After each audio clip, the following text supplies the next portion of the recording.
Welcome back to my channel. Do you want to install the latest macOS on your Apple device, but your hardware doesn't support it? Today I have brought you a method through which you can install the latest macOS on your unsupported Apple device. So, without wasting any more time, let's get straight to the video. Welcome to my channel, Technichio. As you can all see, my MacBook currently has macOS Catalina installed, and I've stopped receiving macOS updates because my MacBook is based on an Intel Core i7 processor, which only supports up to macOS Catalina.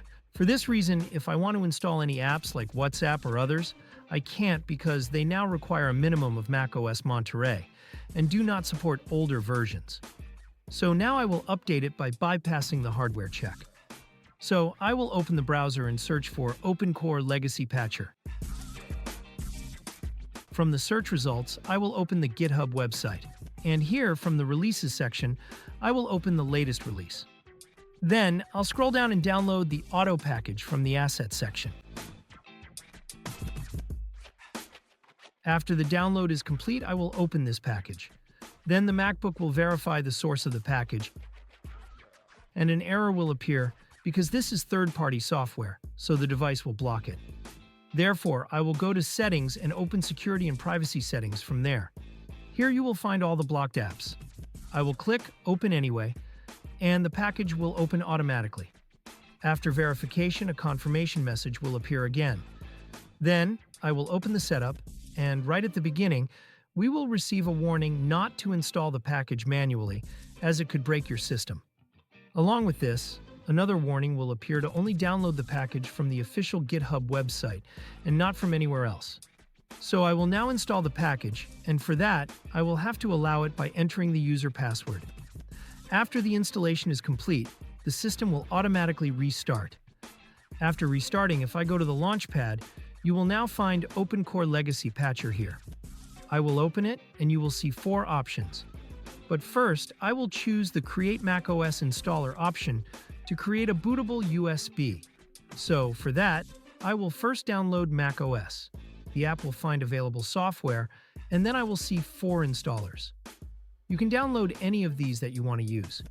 Here, the latest version Sequoia will appear, because the macOS Tahoe update is not yet available in OpenCore. So I will download the latest version, Sequoia. If you want, you can copy the link and use an external download manager, but I will download it from within the software. This will take time because its size is 15.7 gigabytes, and it also depends on your internet speed.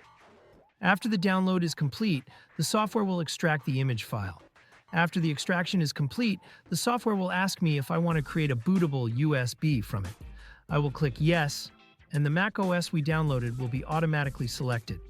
I will click Install, and it will ask me for the destination disk to make bootable. If a USB is plugged in, it will be automatically selected. Otherwise, you can choose the desired disk yourself.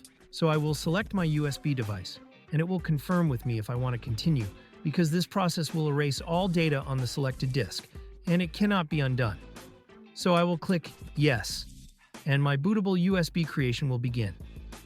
After the process is complete, the software will ask me if I want to install using this bootable USB now. I will click No, because there are still some changes left. So now I will choose the first option in OpenCore, which is Build and Install OpenCore. This will create a customized OpenCore file for your Apple device that will bypass the hardware check and allow booting via USB.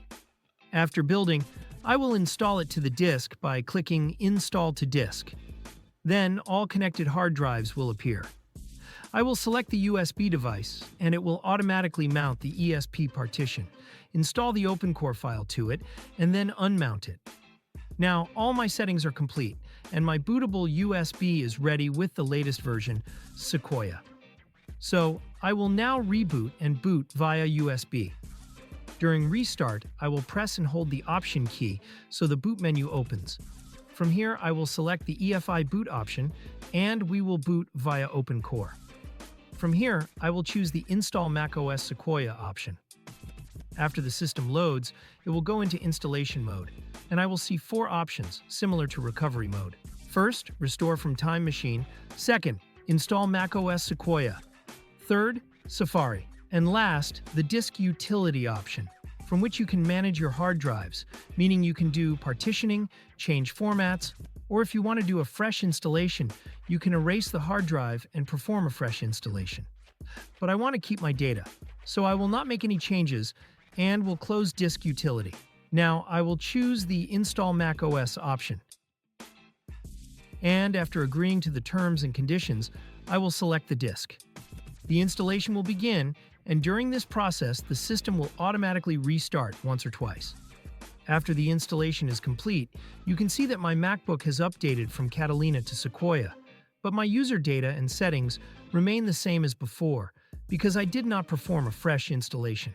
I updated the system.